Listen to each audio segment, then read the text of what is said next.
السلام علیکم۔ دین دنیا رہبر میں خوش آمدید۔ امام مسلم بن عقیل رضی اللہ تعالی عنہ کوفہ کے بگڑتے ہوئے حالات دیکھ کر اپنے بچوں حضرت محمد اور حضرت ابراہیم کو قاضی شریع کے ہاں حفاظت کی غرض سے بھیج چکے تھے۔ تاریخ کی اکثر کتب میں یہی آتا ہے کہ حضرت محمد اور حضرت ابراہیم جو نوعمر اور معصوم تھے، ان کو بھی مسلم بن عقیل کی شہادت کے بعد شہید کر دیا گیا۔ روضۃ الشہداء میں ملا حسین کاشفی نے اس واقعے کی تفصیل یوں بیان کی ہے: امام مسلم بن عقیل رضی اللہ تعالی عنہ نے ان دونوں شہزادوں کو حضرت شریع کے ہاں یہ کہہ کر بھیج دیا کہ بیٹو تم ادھر ٹھہرو، میں تمہارے چچا ہانی رضی اللہ تعالی عنہ کی رہائی کے لیے جنگ کرنے جا رہا ہوں اور ابھی لوٹ کر آتا ہوں۔ وہ دونوں اسی لمحے سے اپنے والد کی واپسی کا انتظار کر رہے تھے۔ دن گزرا، پھر رات بھی بیت گئی، لیکن مسلم بن عقیل رضی اللہ تعالی عنہ کو نہ واپس آنا تھا نہ آئے۔ معصوم بچوں نے شدید مایوسی اور پریشانی کے عالم میں کچھ کھایا نہ پیا۔ قاضی شریع ایک آہ بھر کر سر جھکا لیتے کہ خود میں بچوں کو حقیقت حال سے آگاہ کرنے کا یارہ نہ پاتے تھے۔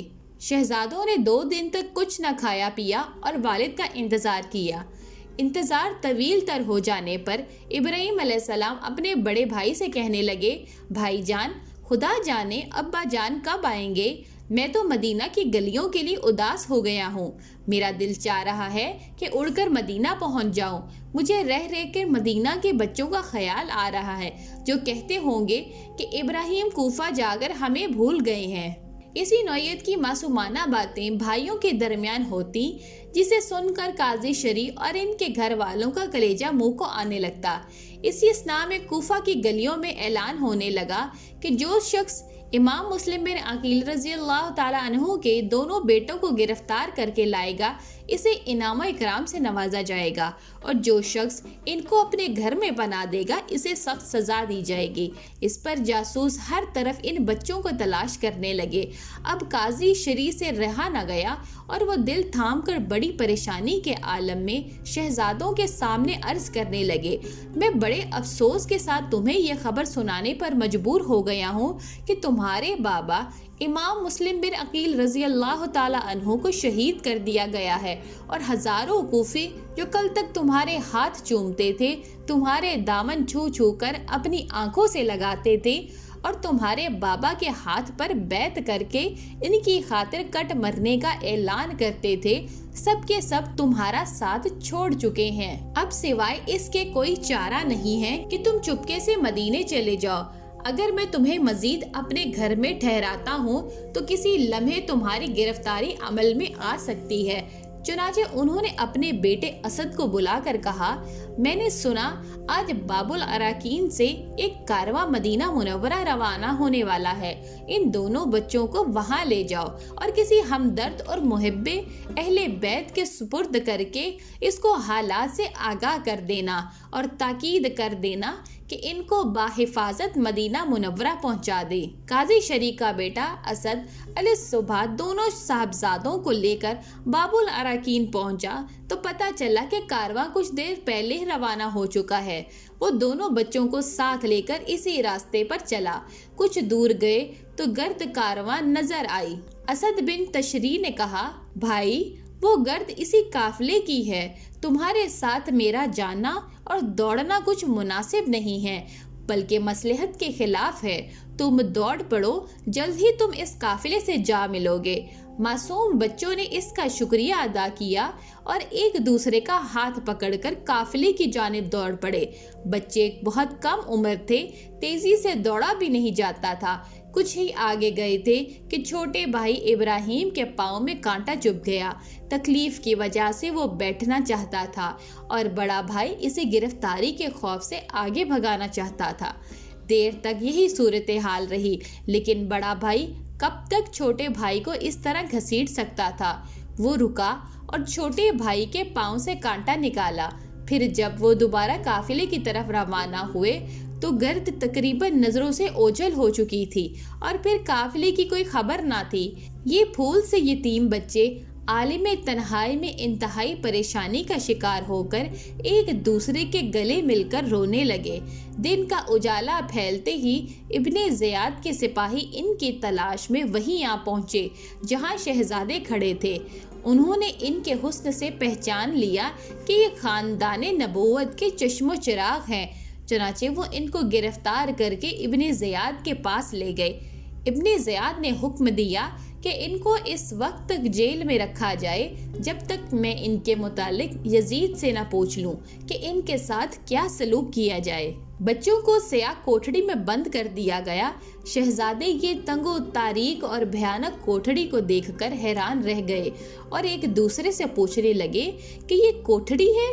مدینہ منورہ میں تو ہم نے ایسی کوٹھڑی کبھی نہیں دیکھی تھی۔ گویا وہ معصوم جیل کے تصور سے ہی نا آشنا تھے۔ اداس اور غمگین ایک دوسرے سے چمٹ کر اس کالی کوٹھڑی میں بیٹھ گئے۔ 3 دن سے کچھ کھایا پیا نہیں تھا۔ کمزوری اور نکاہت کی وجہ سے جسم نڈھال ہو چکا تھا۔ پریشانی کی کیفیت اس کے علاوہ تھی۔ جیل کا داروغہ مشکور نامی ایک پرہیزگار اور محب اہل بیت شخص تھا۔ جب اس سے ان کی مظلومیت دیکھی نہ گئی تو چپکے سے بچوں کی رسیاں کھول دیں اور اپنی انگوٹھی انہیں دے کر کہنے لگا کہ شہزادو، میں بھی دل میں تمہارے خاندان کی محبت چھپائے ہوئے ہوں، لیکن حالات نے ظلم و ستم اور جبر کرنے پر مجبور کر دیا ہے۔ یہ میری انگوٹھی لے جاؤ اور چھپ چھپا کر قادسیہ پہنچ جاؤ۔ وہاں کا کوتوال میرا بھائی ہے، اس سے ملنا اور میری انگوٹھی دکھا کر اپنا تعارف پیش کرنا اور مدینہ منورہ پہنچانے کی فرمائش کرنا۔ وہ تمہیں باحفاظت مدینہ منورہ پہنچا دے گا۔ ان معصوم بچوں کو کیا خبر قادسیہ کہاں ہے؟ رات بھر چلتے رہے مگر قادسیہ نہ آیا۔ صبح ہوئی تو دیکھا کہ وہ کوفہ کے مضافات میں ہی گھوم پھر رہے ہیں۔ معصوم بچے ایک دوسرے کے گلے لگ کر رو پڑے۔ دل قدرے ہلکا ہوا تو دیکھا کہ کچھ فاصلے پر ایک خشک درخت کا تنا ہے جو کہ اندر سے کھوکھلا ہے۔ وہ اس خول میں چھپ گئے کہ دن تو یہاں گزاریں، رات آنے پر دیکھا جائے گا۔ تھوڑی دیر بعد درخت کے قریب بہنے والے چشمے سے پانی بھرنے کے لیے ایک لونڈی ادھر آ گئی۔ اس کی نظر ان معصوم بچوں پر پڑی تو بولی، تم کون ہو؟ بچے ہمیشہ سچ بولنے کے عادی تھے۔ بولے، امام مسلم بن عقیل ہمارے بابا تھے جو شہید ہو چکے ہیں۔ یہ کہہ کر بچے ہچکیاں لینے لگے۔ وہ لونڈی بولی، صاحبزادو غم نہ کرو، میں اس خاتون کی کنیز ہوں جو اہل بیت نبوت کے ساتھ سچی عقیدت و محبت رکھتی ہے۔ بالکل فکر نہ کرو اور میرے ساتھ چلو۔ دونوں شہزادے اس کنیز کے ساتھ اس کی مالکہ کے گھر چلے گئے۔ کنیز نے ان شہزادوں کو اپنی مالکہ کے سامنے پیش کیا اور تمام واقعہ سنایا۔ اس خاتون کو بڑی خوشی ہوئی۔ اس نے اس خوشی میں کنیز کو آزاد کر دیا۔ شہزادوں کے ساتھ بڑی محبت سے پیش آئی، انہیں نہلایا اور کھانا کھلایا۔ ان کی داستان غم سن کر آنسو بہائے اور انہیں ہر طرح سے تسلی و تشفیع دی۔ ادھر ابن زیاد کو اطلاع ہو گئی کہ مشکور نے دونوں بچوں کو رہا کر دیا ہے۔ اس نے مشکور کو بلایا اور پوچھا کہ تم نے پسران مسلم کے ساتھ کیا کیا ہے؟ مشکور نے کہا، میں نے اللہ تعالیٰ کی رضا و خوشنودی کے لیے ان کو آزاد کر دیا ہے۔ ابن زیاد نے کہا، تو مجھ سے نہ ڈرا؟ مشکور نے کہا، جو بھی اللہ تعالیٰ سے ڈرنے والا ہے وہ کسی اور سے نہیں ڈرتا۔ ابن زیاد نے کہا، ان کو رہا کرنے سے تجھے کیا ملا؟ مشکور نے جواب دیا، ان بچوں کو شہید کرانے میں تو مجھے کچھ نہ ملتا مگر اپنے اس عمل کے سبب سے مجھے ان کے جد اعلیٰ صلی اللہ علیہ وآلہ وسلم سے روز قیامت شفاعت کی امید ہے۔ وہ میری شفاعت فرمائیں گے جبکہ تو اس دولت سے محروم رہے گا۔ اس پر ابن زیاد غضبناک ہو گیا اور بولا، میں ابھی تجھے اس کی سزا دوں گا۔ مشکور نے کہا، میری 1000 جانیں بھی ہوں تو وہ بھی آل نبی صلی اللہ علیہ وآلہ وسلم پر قربان ہیں۔ ابن زیاد نے جلاد کو حکم دیا، اسے اتنے کوڑے مارو کہ یہ مر جائے اور بعد میں اس کا سر تن سے جدا کر دو۔ چنانچہ جلاد نے ایسا ہی کیا۔ انا للہ و انا الیہ راجعون۔ ادھر وہ نیک دل خاتون دن بھر دل و جان سے بچوں کی خدمت اور دل جوئی میں مصروف رہی۔ رات کو وہ ان کو ایک علیحدہ کمرے میں سلا کر آئی تھی کہ اس کا شوہر حارث آ گیا۔ اس کے چہرے پر تھکاوٹ کے آثار نمایاں تھے۔ خاتون نے پوچھا، آج سارا دن تم کہاں رہے کہ اتنی دیر سے آئے ہو؟ کہنے لگا کہ صبح میں امیر کوفہ ابن زیاد کے پاس گیا تھا، وہاں مجھے معلوم ہوا کہ داروغہ جیل مشکور نے پسران مسلم کو قید سے رہا کر دیا ہے اور امیر نے اعلان کیا ہے کہ جو کوئی ان کو پکڑ کر لائے گا یا ان کی خبر دے گا اس کو گھوڑا، لباس، فاخرہ اور بہت سا انعام و اکرام دیا جائے گا۔ بہت سے لوگ ان کی تلاش میں نکلے، میں بھی ان کی تلاش میں ادھر ادھر سرگرداں رہا اور اس قدر بھاگ دوڑ کی کہ میرے گھوڑے نے دم توڑ دیا۔ پھر مجھے پیدل ان کی جستجو میں پھرنا پڑا، اس لیے تھکاوٹ سے چور چور ہو گیا ہوں۔ خاتون نے کہا، اے بندے خدا، اللہ سے ڈر، تجھے فرزندان رسول صلی اللہ علیہ وآلہ وسلم سے کیا کام؟ حارث کہنے لگا، تو خاموش رہ، تجھے نہیں معلوم کہ ابن زیاد نے گھوڑا، لباس، فاخرہ اور بہت سا انعام و اکرام اس شخص کو دینے کا وعدہ کیا ہے جو کوئی ان بچوں کو اس کے پاس پہنچ جائے یا ان بچوں کے بارے میں خبر دے؟ خاتون نے کہا، کس قدر بدبخت ہیں وہ لوگ جو دنیا کے مال و دولت کی خاطر ان یتیموں کو دشمنوں کے حوالے کرنے کی جستجو کرنے میں لگے ہوئے ہیں اور دین کو دنیا کے عوض بیچ رہے ہیں۔ حارث نے کہا، تجھے ان باتوں سے کیا تعلق؟ تو کھانا لا۔ عورت نے کھانا لا کر دیا، وہ کھانا کھا کر آرام کرنے لگا۔ رات کو بڑے بھائی محمد بن مسلم نے ایک خواب دیکھا اور بیدار ہو کر چھوٹے بھائی ابراہیم کو جگاتے ہوئے کہا، بھائی اب سونے کا وقت نہیں رہا، اٹھو اور تیار ہو جاؤ، اب ہمارا وقت بھی آ گیا ہے۔ میں نے ابھی خواب میں دیکھا کہ ہمارے ابا جان رسول اللہ صلی اللہ علیہ وآلہ وسلم، حضرت علی رضی اللہ تعالی عنہ، حضرت فاطمہ الزہرا رضی اللہ تعالی عنہا اور حضرت حسن مجتبی رضی اللہ تعالی عنہ کے ہمراہ بہشت بری میں ٹہل رہے ہیں کہ اچانک حضور اکرم صلی اللہ علیہ وآلہ وسلم نے ہم دونوں کی طرف دیکھ کر ہمارے ابا جان سے فرمایا کہ مسلم، تم چلے آئے ہو اور ان دونوں بچوں ظالموں میں چھوڑ آئے ہو۔ ابا جان نے ہماری طرف دیکھ کر کہا، یا رسول اللہ صلی اللہ علیہ وآلہ وسلم، میرے کے بچے بھی آنے والے ہیں۔ یہ سن کر چھوٹے بھائی نے بڑے بھائی کے منہ پر اپنا چہرہ رکھ کر رونا شروع کر دیا۔ بڑے بھائی کے صبر کا پیمانہ چھلک پڑا تو دونوں بھائی نہایت درد کے ساتھ رونے لگے۔ بچوں کے رونے کی آواز سن کر اس ظالم حارث کی آنکھ کھل گئی۔ اس نے اپنی بیوی کو جگایا اور پوچھا کہ یہ کن کے رونے کی آواز ہے؟ میرے گھر میں یہ کون ہے جو اس طرح رو رہے ہیں؟ عورت بیچاری سہم گئی اور کچھ جواب نہ دیا۔ حارث نے اٹھ کر چراغ جلایا اور اس کمرے کی طرف گیا جہاں سے رونے کی آواز آ رہی تھی۔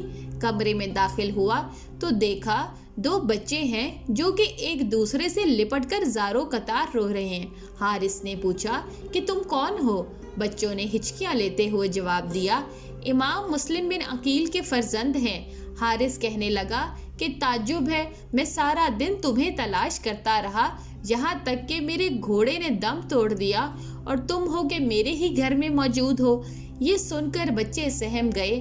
حارث کی بیوی نے جب اپنے شوہر کی یہ سنگ دلی اور بے رحمی دیکھی تو اس نے شوہر کے قدموں پہ سر رکھ دیا اور کہنے لگی کہ ان یتیموں پہ ترس کھاؤ۔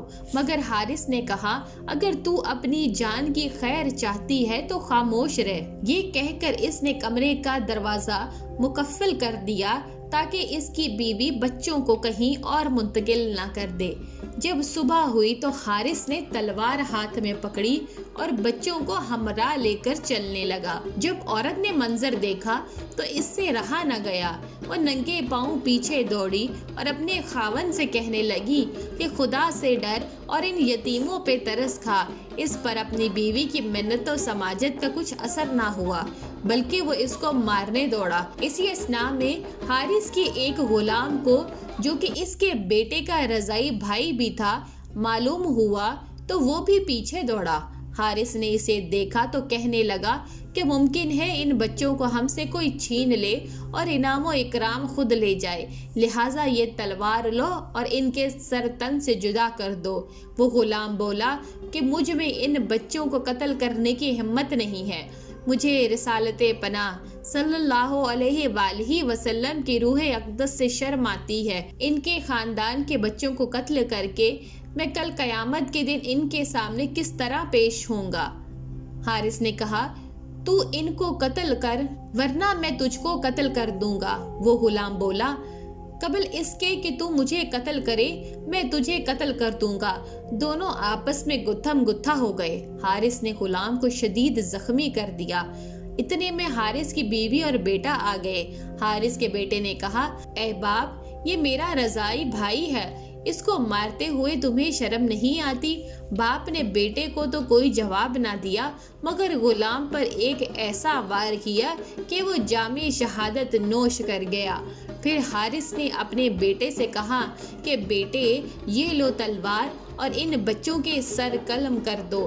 بیٹے نے کہا ابا جان، میں نے آپ سے زیادہ سنگ دل اور ظالم آج تک نہیں دیکھا، خدا کی قسم میں ہرگز یہ کام نہیں کروں گا اور نہ ہی آپ کو کرنے دوں گا۔